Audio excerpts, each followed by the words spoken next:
I'm pretty impressed with Gamers Episode 2. I came off of last week's episode really impressed with the series. I thought it went in a very different direction, a very much more comedic direction that I thought it was going to go, especially because it was leading you on thinking it's going to be a very tropey game club show. And this episode does a similar thing, especially when our main character almost throws, I think his name's like Uhara or something like that, the kind of like pretty boy who seemed to be the popular guy but secretly has a gaming past himself, almost gets killed, and he's just like, dude, you're gonna throw me off the goddamn rail in here, you can't do this. And it's very similar to how episode 1 ends, where he rejects the girl's offer. And I just think it's impressive that the series can constantly keep throwing you for a loop, but at the same time, being quite charming. I mean, the fact that we essentially see that these two guys are going to become probably best friends because, in the case of our main character, he's pretty much all about the games. He's never tried to kind of isolate his gaming past, whereas this other guy, Uhara, he pretty much said, I'm going to say screw it to the nerd life, I'm going to get popular, I'm going to get good looking,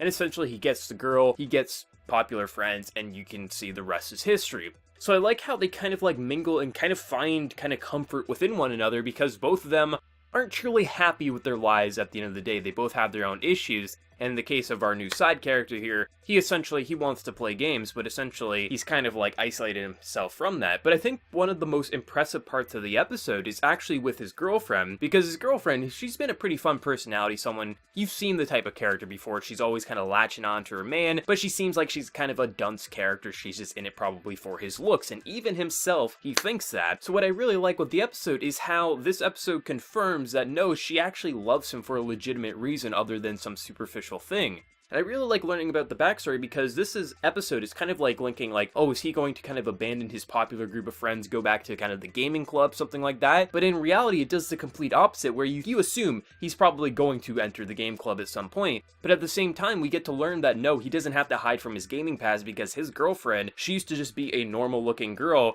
who then basically got a stuffed animal because he wanted at one of these claw machines, and she just kind of fell in love at first sight when he was a nerdy guy. And ever since then, she wanted to be with him and then essentially changed her look because that's who she thought, that's the type of girl that he likes. I thought it was very sweet seeing that because at the same time, it's another left curve because you would think she's just a superficial bimbo. She's nothing past that. But in the actuality, she actually truly loves him for who he was and even is currently, and that actually makes him fall in love with her. And I thought that was actually pretty sweet. I mean, there was just as much comedy, there's a ton of references, especially in the opening. I even saw a PlayerUnknown's Battlegrounds reference, and that's a fairly new game as well. I mean, you got your Smash Bros, you got your Personas, things like that. Like, just a shit ton of references, which, from a gamer like me, absolutely love seeing references, even if it's not trying to be, like, funny with them. If just seeing a reference in, it's like, I see what you're doing here. I enjoy that a lot. But I think it's even more crazy to think that this, like, the most popular and most attractive girl in this school fell in love with our main character. And I just think her just overall reactions to him denying her and also her just kind of getting embarrassed and things like that. And also just kind of being, like, head over heels when he hears our main character, Amano,